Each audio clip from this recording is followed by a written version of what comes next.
Assalamu alaikum and hello. My name is Chris Hawes and I am a recent convert to Islam. I converted in June of 2006.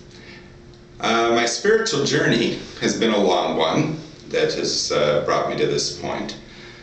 The journey began quite a while ago when I was in elementary school. I had an intense interest in spiritual things, although my family was basically non-religious, nominal Christians at best, but in all practicality they were secular folks, a typically secular Western family. However, for myself, I always had an interest in spiritual things, and being an avid reader, especially of ancient history, my first interest was in ancient Greek mythology, and I had a very deep interest in the ancient Greek gods, did much research on Greek mythology and religious practices and religious beliefs, and more or less embraced those beliefs as my own. Then as I moved into high school, I came into contact with a philosophy called Stoicism and embraced that, liking many tenets of it. Stoicism was a very popular ancient philosophy in Greece and in Rome, having eventually died out when the Roman Empire in the West fell, and also under the pressure of Christianity. From Stoicism, I became interested in Mormonism and explored Mormonism, and then eventually became a born-again Protestant Christian. For 30 years I was a Christian, very avid in my faith, sincere in my faith, to the point where I felt called to the ministry. I attended Bible school and I attended seminary, pastoring a church for 2 years, and I was also assistant pastor for a couple years.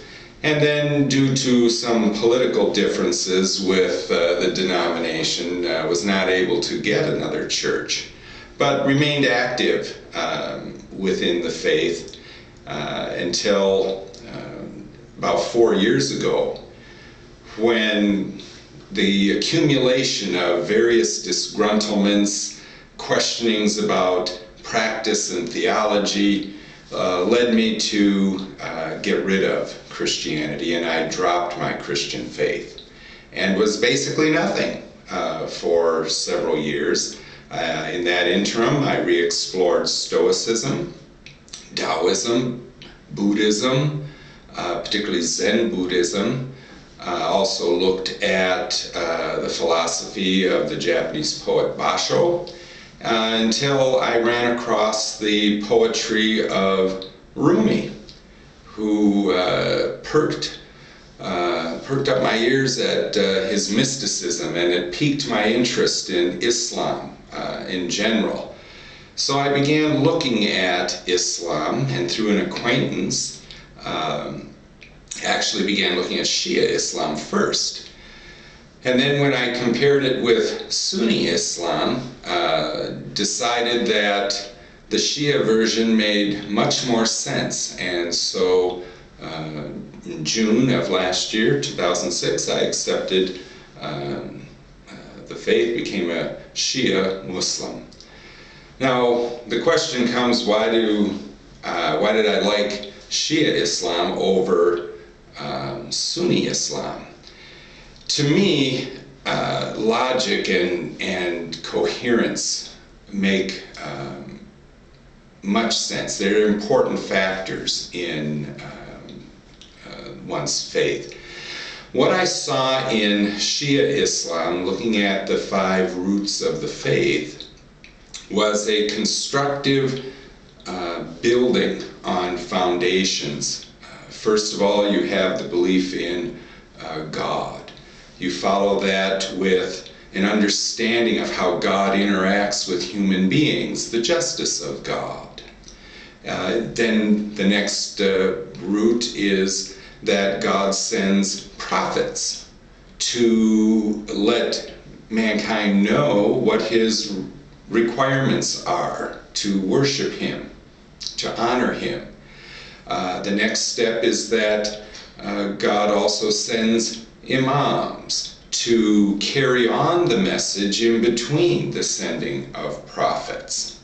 And finally, that there is indeed an afterlife, that we are in existence, we're born, we live our lives here, sowing fruit, as it were, and then there is an afterlife where we reap what we sow.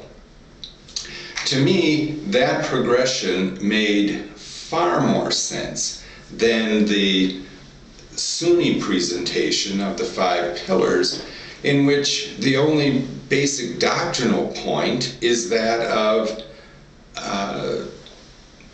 the fact that God is one.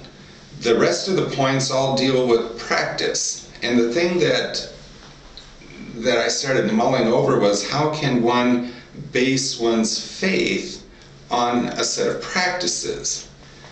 It makes far more sense to look at doctrine, and then on the doctrine base your practices. So for me, the 5 roots of Shia Islam made far more sense than the 5 pillars of Sunni Islam. And so I embraced the faith. I find that Islam as a whole is a satisfying religion. It is simple, and yet at the same time allows for one to have a very deep manifestation of belief. And so I find that in that it is satisfying, in a sense far more satisfying than Christianity, and far more theologically and logically consistent than Christianity. So that is my story, and I hope that those who watch this presentation are encouraged, and that each one who is not a believer may indeed find peace and hope and faith in Islam. Thank you very much.